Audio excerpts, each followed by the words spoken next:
Le président français demain au Mali pour réaffirmer l'accompagnement de la France dans la guerre de libération du Mali. Le professeur Dioncounda Traoré et François Hollande se rendront à Sévaré et à Tombouctou.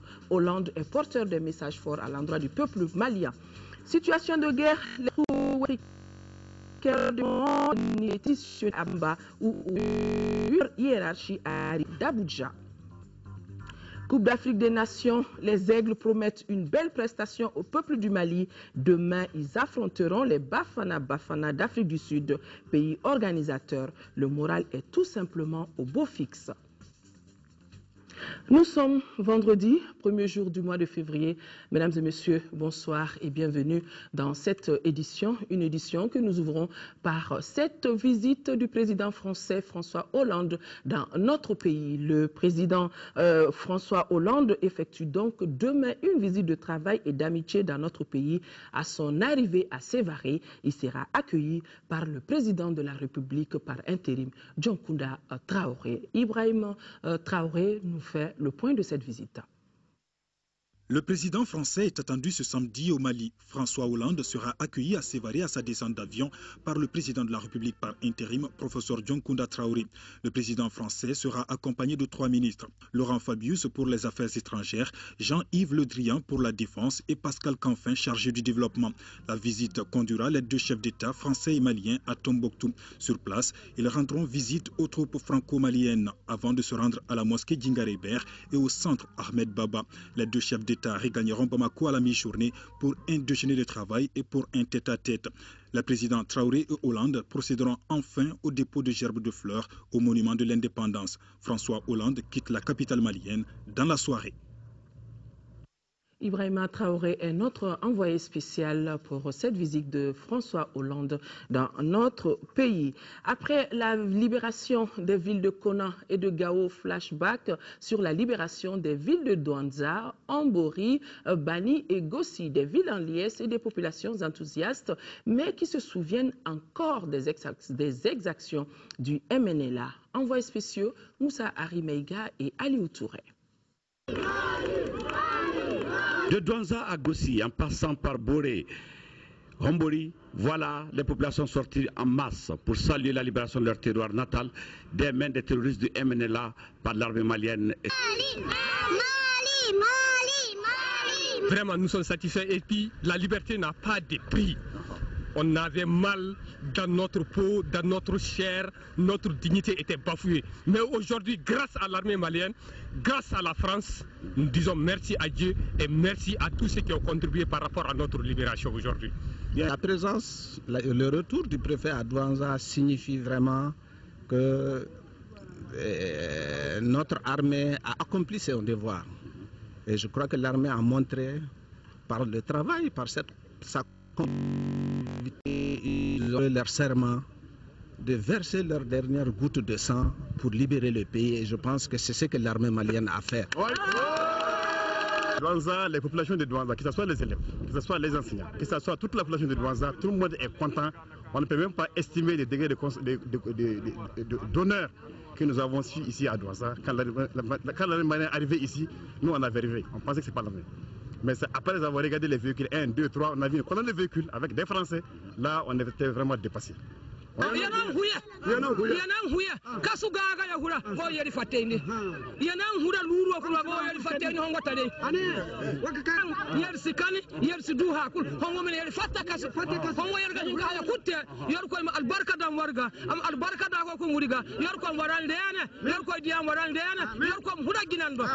est très content.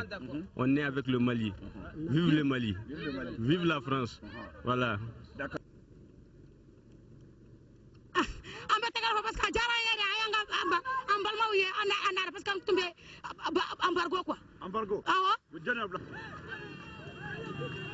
On est à Gossi. Je suis Oyet Albila, l'animateur de la radio FM, de la voix du gourmand, de Gossi. Ils sont vraiment satisfaits que nous étions dans une corde et maintenant on est complètement défait de la corde. C'est que nous étions dans l'enfer.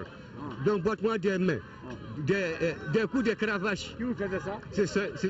C'est les mouchons. Les djihadistes. de Touraine, c'est même plus qui est tout le monde chicote, tout le monde fait son devoir. Vraiment. La population était morte. Nous étions à Lahara. Et on dit qu'il y a dans Sardine, et on dit qu'il y a Lemneda, on dit qu'il y a, je ne sais pas quoi là, Majo, on dit qu'il y a, je ne sais pas. Mais en tout cas, il faut des exercices de la population. On trouve ta femme, tu es obligé de te soumettre. Ils passent en rang, un à un. Ils ont fait ça ici? Ils ont fait ça partout. Ils ont fait, même, il y a même des enfants enlevés ici. Des enfants qu'on est venus enlever pour dire qu'ils sont dans l'esclavage. Ils ont été emportés en plus. Là où on est, là il n'y a même pas un grain ici à Gossi. Ils ont tout dévasté, ils ont tout raclé. Les gens vivent à cause de Dieu.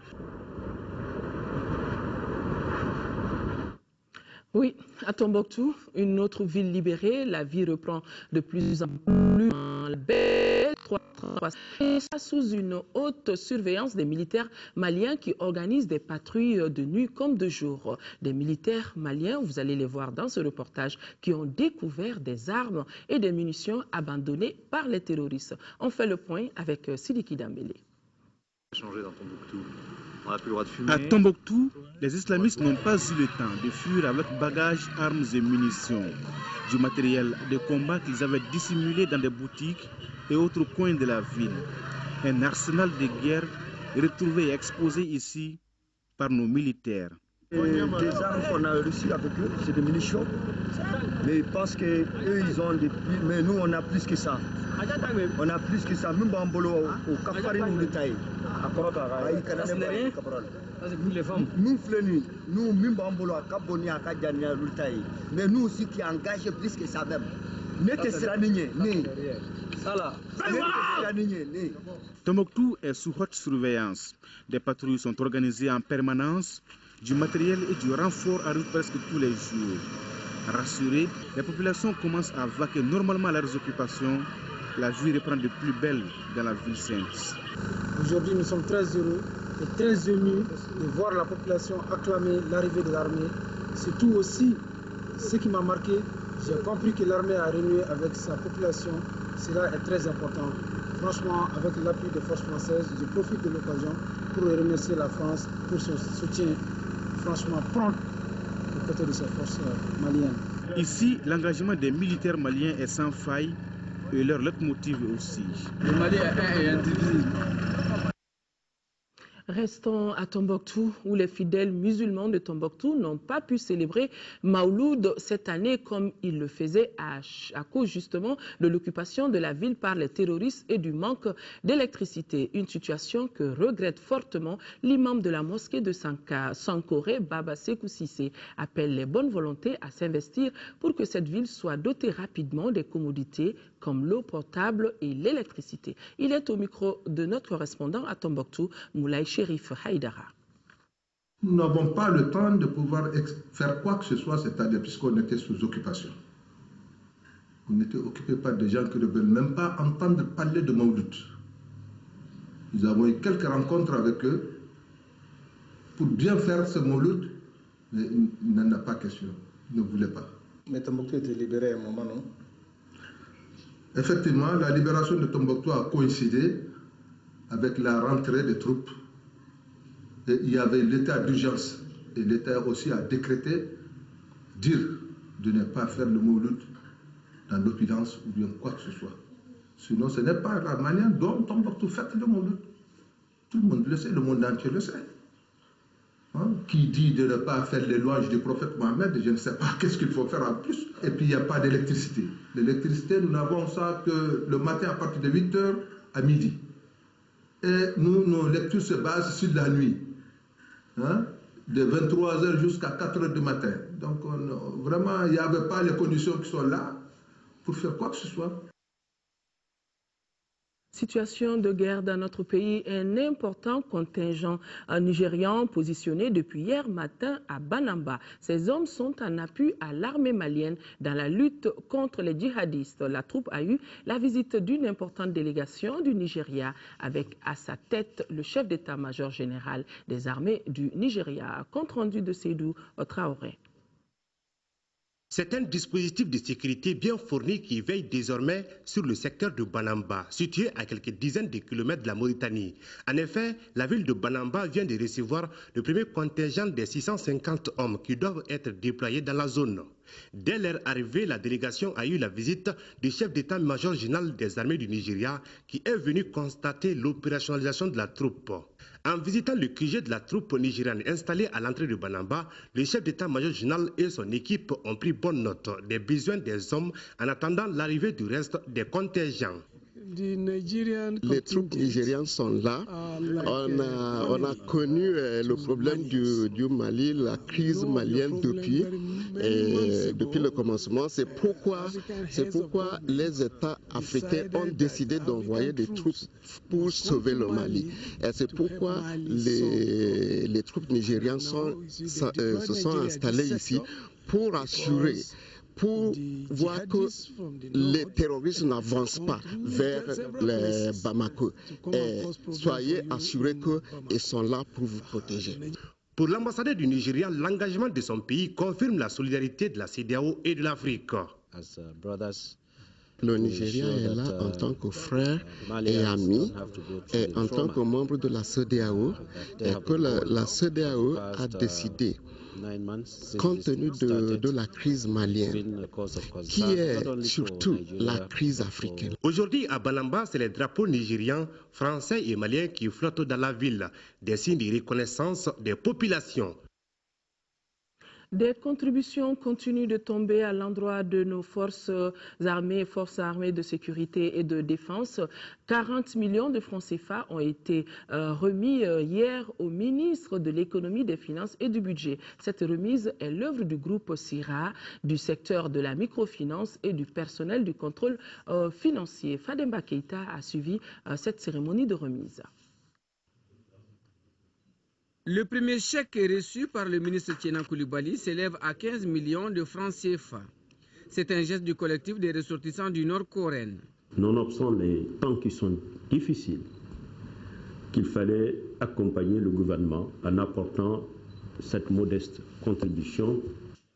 Les ingénieurs du groupe CIRA, Conseil ingénierie et recherche appliquée, ont aussi apporté leur contribution.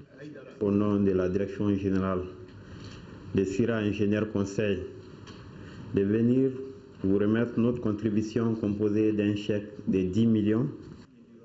Le troisième chèque de 6 850 000 francs CFA a été offert par le conseil d'administration de l'Association des professionnels des secteurs financiers décentralisés. Nous faisons ce geste en remplissant essentiellement notre valeur, parce que ces systèmes financiers décentralisés se fondent principalement sur la solidarité, l'entraide. Les contributions des auditeurs de la radio Nieta et du personnel du contrôle financier avec respectivement 5 283 000 francs CFA et 2 millions de francs CFA ont bouclé la série de remises d'appui à l'effort de guerre. Il y a à peu près plus de 1000 signatures. Des 1000 signatures, de gens ont fait des collectes. Ils sont venus au nom des vendeurs du marché, de gens qui exploitent du gravier, du sable, des simples citoyens. Le ministre a salué l'acte citoyen des différents donateurs avant de les rassurer que les ressources seront utilisées uniquement pour les besoins de l'armée. En vous réitérant mes remerciements, en disant que je rendrai bien sûr compte aux autorités du geste que vous avez fait, vous assurant que les ressources que vous avez mises à la disposition du gouvernement vont être correctement utilisées. Le collectif des ressortissants du Nord s'engage à mettre à la disposition des forces étrangères 30 moutons et un bœuf. Autre élan de solidarité à l'endroit de l'armée malienne, cette belle initiative du parti Convergence pour le développement du Mali, CODEM, en faveur des villages de Kona et de Diabali. Ce parti vient de mettre à disposition plus de 130 millions en espèces et en nature, dont des médicaments pour ces populations. Reportage de Mamourou Sidibé. En moins de 2 semaines, les volontaires ont entre autres collecté une tonne de céréales, du savon, une espèce de plus de 1 million de francs CFA. À ces dons s'ajoute la contribution en équipement agricole de la société Industrie Mali Flexible de 9 500 000 francs CFA. Quant à Mme Koulibaly Fatoumata Doucouré, dite Fifi, elle a apporté sa contribution en médicaments d'une valeur de 100 millions de francs CFA. Les femmes de Gao ont elles aussi reçu un moulin. La première collecte, c'est pour soutenir Djabali et Korna, qui ont quand même été les points déclencheurs même de la libération du pays. Ces premières collectes, dès la semaine prochaine, iront à Djabali et à Korna. Et aussi avec les points d'eau, je veux dire les forages aussi, vont commencer dès la semaine prochaine. Leurs travaux vont commencer en fait dans ces différentes localités. Un autre engagement de l'industrie Mali flexible en faveur des deux localités, Kona et Djabali, est la réalisation de deux forages pour un montant de 18 millions de francs CFA. Lancement hier à Bamako du mouvement dénommé Trait d'Union. Le mouvement se fixe comme objectif principal la promotion de la diversité ethnique et culturelle. Et justement pour contribuer au développement de la cohésion fortement écorché par la crise que traverse notre pays, les responsables du mouvement étaient face à la presse et cela pour donner une nouvelle impulsion au processus de réconciliation dans notre pays. Adama Kodjo a suivi ce point de presse.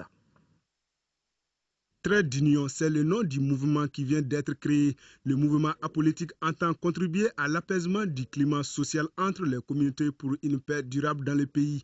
L'objectif visé est la promotion de la diversité ethnique et culturelle pour un développement harmonieux. Je pense que c'est vraiment ces initiateurs du Trait d'Union qui représentent toute la couleur du Mali ethnique. Nous sommes du nord, nous sommes du sud malien. Nous sommes le fruit de la diversité culturelle. Cette diversité culturelle aujourd'hui qui est une richesse fondamentale pour vraiment asseoir les vraies bases aujourd'hui d'une paix durable au Mali. Trait d'Union souscrit à toute initiative faisant la promotion de la justice, de l'égalité et de la fraternité afin de relever les énormes défis de l'heure. Pour ce faire, un accent particulier va être mis sur la sensibilisation. Aujourd'hui, si nous décidons de prendre la parole, ce n'est pas pour prendre parti, mais c'est pour dire à nos parents que le Mali a assez souffert de cette division. Et le Mali aujourd'hui a besoin de ses enfants du nord et du sud. Nous ne parlons pas que de nordistes entre eux, parce qu'au nord, il y a toutes les ethnies du Mali. Mais nous parlons des Maliens du nord et du sud. Que cette histoire du Mali ne soit plus gérée autour avec seulement des fils du Nord. Financièrement, Trait d'Union est soutenu par ses membres et est ouvert à toute personne attachée à la paix, à la justice et soucieuse des valeurs républicaines. La situation d'occupation des régions du Nord a contraint de paisibles populations à quitter à cause des fanatiques vers d'autres destinations et cela les met vides. Avec ce début de libération du territoire, l'espoir renaît dans les esprits des déplacés. Notre équipe de reportage conduite par Garibou Pérou a tendu le micro à certains déplacés. Les déplacés sont parmi les premières victimes des terroristes qui ont occupé illégalement la partie nord de notre pays. Ils ont fui pour échapper à la barbarie des prétendus religieux. Sans grande activité économique dans les zones d'accueil, ils passent tout leur temps à espérer et à compter les pertes causées par cette occupation. Nous sommes là plus d'1 an sous occupation. Nous avons tout laissé derrière nous. Nous sommes là sans activité du commerce, de l'artisanat, de la pêche, de l'élevage. On a laissé tout ça derrière nous pour venir ici attendre que le Nord soit libéré. L'enseignement n'a pas été épargné. L'administration pratiquement n'a plus d'archives. Je pense que tout est à refaire. Depuis maintenant plus d'une semaine, les forces armées et de sécurité maliennes se sont engagées pour la reconquête des zones occupées. Cette détermination a été saluée et soutenue par la France et par certains pays africains. Elle dessine ainsi les retours prochains des déplacés à leur milieu de provenance. On est prêt à rentrer parce qu'aujourd'hui, la seule aspiration de se déplacer, voir le Mali entre les mains des Maliens. Ce retour qui est possible dès que le nord du pays sera libéré est déjà perçu comme un signe d'espoir, plus que synonyme de la reprise d'une vie normale pour les déplacés. Une fois ensemble, les différentes communautés devraient s'atteler à entretenir nos valeurs sociétales. Cultivons surtout la cohésion sociale parce qu'on est obligé, on n'est pas en guerre d'ethnie ou en guerre de communauté, non. On est en guerre avec des djihadistes. Je pense qu'avec l'effort, avec la retrouvaille de notre territoire, je pense que si la cohésion est là, je pense que ça serait quelque chose de très facile pour reconstruire. Comment surmonter les brutalités antérieures? Comment réapprendre à vivre ensemble? Tels sont les enjeux collectifs évoqués d'ores et déjà par beaucoup de Maliens.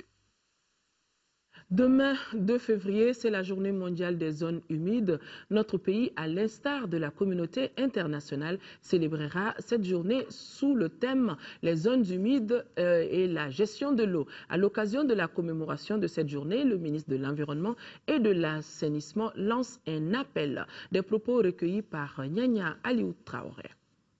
Notre pays a ratifié la Convention relative aux zones humides depuis juin 1987. La mise en œuvre de cette convention s'est faite à travers le plan d'action de la politique nationale des zones humides élaboré en 2003. L'inscription de l'ensemble du delta intérieur du Niger en 2004 sur la liste Ramsar des zones humides d'importance internationale traduit la volonté du gouvernement du Mali de relever valablement le défi du coût d'une mauvaise gestion des ressources naturelles de ce riche patrimoine. Cette année, l'objectif de la journée mondiale des zones humides nous donne à tous l'occasion d'œuvrer afin de convaincre ceux qui gèrent l'eau que les zones humides sont des éléments essentiels de l'infrastructure aquatique, fournissant et stockant l'eau propre et douce. Nous devons tous nous engager à recycler, à réutiliser et économiser l'eau dans notre rivière, que ce soit en récoltant l'eau de pluie, en concevant des jardins peu consommateurs d'eau, en réduisant l'utilisation de l'eau à la maison ou en soutenant les zones humides locales. Le groupe scolaire de Tomikoro-Bougou a désormais une salle informatique, une salle bien équipée. Cela, c'est un don de la Fondation Orange Mali. Cérémonie suivie par Adama Koulibaly. Tous les élèves du groupe scolaire de Tomikoro-Bougou, avec à leur tête les enseignants, les responsables des centres d'animation pédagogique étaient sortis pour saluer la générosité de la société Orange Mali. Orange Mali, à travers sa fondation, a remis à l'école de Tomikoro-Bougou 10 ordinateurs et leurs tables, 10 chaises, une imprimante et une photocopieuse pour une somme de 7 millions de francs CFA. Un geste à l'endroit des élèves pour un meilleur accès aux nouvelles technologies de l'information et de la communication. À travers ce partenariat et à la faveur de cet appui, la Fondation Orange Mali nous envoie au bout du monde pour une connexion gratuite d'1 an à Internet. Pour la représentante de la société, la structure a un volet humanitaire et social. Depuis 2006, notre fondation a défini ses dépenses. L'éducation, également un de nos axes d'intervention. On vous formera à cliquer pour la première fois. Vous allez découvrir le monde merveilleux du savoir, le monde insondable des connaissances. Le ministre a souhaité plein succès de ce partenariat avec l'école malienne. 963 millions de francs CFA, c'est le budget prévisionnel du Centre de formation pour le développement au titre de l'année 2013. Un budget qui connaît une hausse de plus de 40% par rapport à 2012. Mohamed Diarra. C'est un chantier que le Centre de formation pour le développement s'apprête à entamer en 2013. Au nombre des activités programmées, la construction d'une salle polyvalente pour renforcer les capacités des cadres de l'administration. Une grande ambition qui nécessite de grands moyens. C'est pourquoi le budget 2013 du Centre se chiffre à 963 millions de francs CFA, soit une augmentation de plus de 40%. C'est la première information à retenir de cette 4e session du Conseil d'administration du Centre de formation pour le développement. La construction d'une salle polyvalente pour éviter de déplacer très souvent les ordinateurs que nous avons dans notre salle multimédia. Et puis nous voulons augmenter vraiment les formations au niveau du centre, accroître vraiment le renforcement des capacités. Ces activités n'ont pas pu être réalisées à cause de la crise sociopolitique qui secoue le pays. En tout cas, les responsables du CFD nourrissent de grandes ambitions pour la structure. Le centre veut avant tout être au rendez-vous des nouvelles technologies de l'information et de la communication. Le matériel, il faut essayer de le revoir très souvent, de le changer. Avec le changement de la technologie, il faut être au pas de la technologie, sinon on risquerait d'être un peu dépassé. Et le gap dans ce domaine, il s'élargit très vite. Si on pouvait avoir des salles de relais à l'intérieur du pays, ça ce serait très intéressant. Le Centre de formation pour le développement a été créé grâce à l'appui de la Banque mondiale. Il vise à combler le déficit de formation des cadres de l'administration publique et privée à moindre coût. Les membres du comité national de pilotage du projet d'appui au développement communautaire étaient à faveur de la 7e session du comité national de pilotage du projet. Plus de 3,7 milliards de francs CFA devront être mobilisés pour 2013, dernière année du projet, pour réaliser les activités restantes. Agali Aguissa. Des points sont inscrits à l'ordre du jour de cette 7e session du comité de pilotage du projet d'appui au développement communautaire PADEC. Il s'agit de faire le bilan des activités réalisées en 2012 et programmer celles de 2013. Il est à noter que du démarrage des activités du PADEC en 2007 au jour, 220 micro-projets, 62 à Caille et 118 à Koulikoro sur 342 prévus, ont été réalisés, soit 64%. Le coût total de ces investissements s'élève à 1,854 784 343 francs CFA pour la région de Caille et 2,422 milliards pour celle de Koulikoro. Cependant, la crise socio-sécuritaire qui traverse le Mali n'est pas restée sans incidence sur la réalisation des activités du projet en 2012. C'est pourquoi le programme de 2013 est centré sur la consolidation des acquis, et cela à travers le renforcement des capacités des bénéficiaires, l'acquisition des biens et services, ainsi que la réception de 115 micro-projets et 86 infrastructures. Il convient de noter que la perspective d'intervention dans 157 villages des 18 communes d'extension du projet n'est plus possible. Cela est dû au manque de financement. Conçu pour une durée de 5 ans, le projet entame sa dernière année d'exécution. Créée il y a seulement 2 ans, l'École normale d'enseignement technique et professionnel tient depuis ce matin la première session de son conseil d'administration. Une session que les administrateurs placent sous le signe des innovations opérées dans l'enseignement supérieur. Voilà ce que nous dit dans ce reportage signé Nando Dambélé.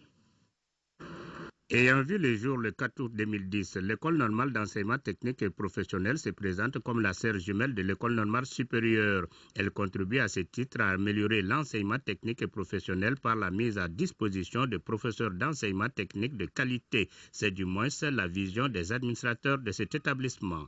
Le présent conseil constitue donc un point de départ important pour cette structure qui hérite du travail mené depuis plusieurs années par l'École nationale d'ingénieurs Abdourahmane Baba Touré et la Direction nationale de l'enseignement technique. Au cours de la session, les administrateurs auront droit à une présentation de l'établissement. Ils vont, entre autres, examiner le bilan d'activité, le projet de budget et les questions diverses. Encourager l'agriculture basée sur les organismes génétiquement modifiés tout en promouvant l'agriculture biologique, c'est le but visé par le projet dénommé Réorganisation de la conscientisation citoyenne contre les OGM. Alous Touré, compte rendu. Réseautage, formation, sensibilisation, ce sont les armes à disposition du projet de réorganisation et de conscientisation citoyenne contre les organismes génétiquement modifiés OGM. Le projet vise également à promouvoir l'agriculture biologique qui devrait devenir le moteur de l'économie malienne. Nous avons jugé nécessaire de mener ce projet tout simplement parce que la culture des OGM constitue une menace pour les autres types de cultures parce qu'il existe ce risque de contamination. Quand vous prenez 2 champs, un champ OGM et un champ biologique par exemple, des études ont montré que ces 2 champs ne peuvent pas exister ensemble. Sinon quoi, les produits bio risquent de devenir des produits OGM. Des producteurs maliens ont déjà expérimenté l'agriculture biologique et se disent suffisamment édifiés sur la question. J'ai demandé à un cultivateur de ces ogièmes, il me dit que le kilo c'est à 4 000 francs. Vous savez, déjà là-bas ça ne donne plus. Un paysan, il cultive pour d'abord sa nourriture et secondo c'est pour se faire soigner et la prise en charge de ses activités. Mais si tu payes 1 kilo de semences à 4 000 francs. Et si tu sèmes 40 kilos par exemple, ou bien 30 kilos, il faut évaluer ça. Le paysan n'a pas ses moyens. Bon, j'ai appris aussi par ces mêmes paysans que ces ogièmes-là ne se reproduisent pas. Donc ça, déjà, c'est un problème. Le projet va désormais s'atteler à introduire toutes les techniques appropriées et vulgariser les énergies moins polluantes.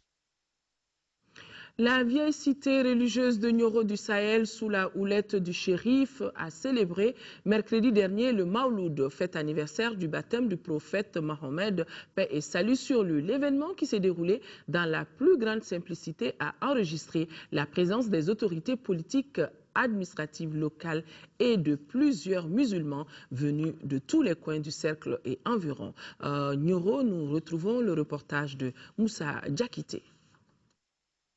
Cette fête religieuse traditionnelle appelée Ousmenebi, ou anniversaire du baptême du prophète Mohammed, paix et salut sur lui, a mobilisé, malgré les instructions du shérif à respecter l'état d'urgence, plusieurs centaines de fidèles musulmans venus de tous les coins du cercle et environ.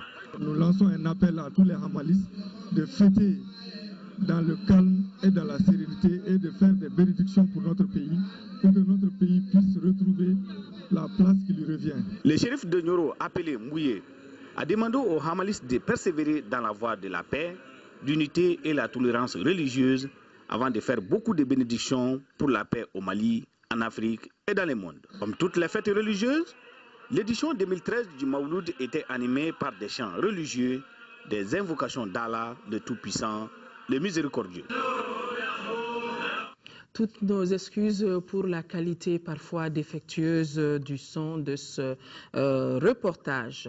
Le hall du Palais de la Culture Amadou Hampâté-Bâ ouvre ses portes aux visiteurs pour une exposition intitulée « Photographie de sport ». Initiée par la Maison africaine de la photographie, cette exposition rend hommage au photographe Mamadou Traoré, dit pompier Madou, décédé le 27 septembre dernier. Garibou Pérou a suivi cette cérémonie d'hommage. Au cours de cette exposition photo qui rend hommage à Mamadou Traoré, dit Madou Pompier, une soixantaine de photos de footballeurs, de basketteurs, d'athlètes et de boxeurs ont été fixées pour la postérité. En couleur et en noir-blanc, ces photos rappellent les grands événements et plusieurs générations d'hommes et de femmes. Une exposition, c'est comme la rédaction d'un livre. Vous avez une thématique que vous choisissez. Ensuite, vous faites en sorte que d'une image à l'autre, il puisse avoir une relation. Et c'est ce que nous avons fait. Ça ne s'agit pas de venir faire la photo seulement. Non, non, non. Non. Comment, c'est qu'il faut photographier. Et quand il faut photographier ça, comment il faut photographier, mais comment assembler les différents sujets. Vous voyez, il avait ce sens très élevé. Qui cherche trouve, c'est le message que le reporter Mamadou Traoré véhiculait régulièrement. Toutes ces photos expriment ainsi ces messages de refondation physique, morale et historique de la société. Et la voie la mieux indiquée qu'il a trouvée parallèlement à son métier de sapeur-pompier, c'était de fixer par image toute l'histoire de ce pays, tout un pan de l'histoire de ce pays. Initialement prévue en 2012, avant même son décès, cette exposition de Mamadou Traoré, intitulée Photographie de sport, avait été reportée 2 fois de suite à cause de la crise qui traverse notre pays. Cette exposition sportive va se poursuivre jusqu'au 28 février prochain. Occasion donc pour les visiteurs de revivre les moments de gloire et de défaite des sportifs qui ont marqué l'histoire de notre pays et de se souvenir de Mamadou Traoré, dit Madou Pompier, qui était malgré son âge ami de tous les reporters. Coupe d'Afrique des Nations 2013, les Aigles du Mali préparent activement le match de quart de finale contre les Bafana Bafana d'Afrique du Sud, pays organisateur. Nos Aigles ont récupéré après la phase de poule et le groupe se porte bien. Le sélectionneur du Mali, Patrice Cacheron, a expliqué que ses joueurs souhaitaient participer à ce qui se passe de positif dans notre pays après la libération de Tombouctou par l'armée française et l'armée malienne en offrant une belle prestation au peuple du Mali demain contre l'Afrique du Sud. Khalifa Nama Traoré, envoyé spécial en Afrique du Sud. Un huis clos pour le premier vrai entraînement des Aigles du Mali après la qualification en quart de finale. Les journalistes qui voulaient en savoir plus sur l'équipe avant le match contre l'Afrique du Sud samedi n'ont eu que 15 minutes pour avoir quelques images et photos. Les Aigles n'ont pourtant pas chômé depuis lundi. Le premier vice-président de la Fédération malienne de football et chargé des sélections nationales était le seul disponible. Le groupe vit bien et il monte en puissance. Donc je pense que c'est de bon augure pour la suite, pour les quarts de finale et les matchs qui suivront. Quand on est dans une telle compétition, la compétition est tellement intense que ceux qui ont joué l'ensemble des 3 matchs de poule sont très éprouvés, donc ils ont besoin d'un temps de récupération. C'est ce que l'entraîneur leur a accordé, mais ils ont quand même fait des soins et des étirements en salle, ce qui constitue vraiment une préparation normale. Et maintenant, l'Afrique du Sud, c'est ce samedi? On le prépare comme les autres matchs, même si nous rencontrons le pays organisateur, ce qui n'est pas chose facile. Mais c'est un match que l'on prépare sereinement. Les jeunes ont envie d'aller plus haut et je pense que c'est ça l'essentiel pour vraiment franchir cette étape également. Mohamed Lamine Sissoko était le seul retardataire du jour. Le joueur du Paris Saint-Germain remplissait des formalités administratives pour son départ en prêt à la Fiorentina en Italie. En tout cas, demain samedi, jour très attendu par l'ensemble du peuple malien et nous comptons sur une victoire des Aigles du Mali contre les Bafana Bafana. Demain, ce soir, avant-demain, donc, avant que l'information ne reprenne ses droits demain, juste signaler qu'après ce journal, vous pourrez suivre l'intégralité du discours du président de la République par intérim, discours que le professeur John Kounda Traoré a eu à faire devant la 20e Assemblée de l'Union, la 20e Assemblée générale des chefs d'État de l'Union africaine, discours livré à Addis Abeba, donc après ce journal. Et demain, l'information reprendra ses droits. Quand il sera 10h et 13h, ça sera une présentation de Mohamed Touré. Et pour la grande édition du soir, il sera sur bonne suite de programme. Et retenez que nous sommes de cœur et restons de cœur d'action avec nos compatriotes vivant encore sous occupation. La libération du territoire est pour très bientôt. Excellente nuit.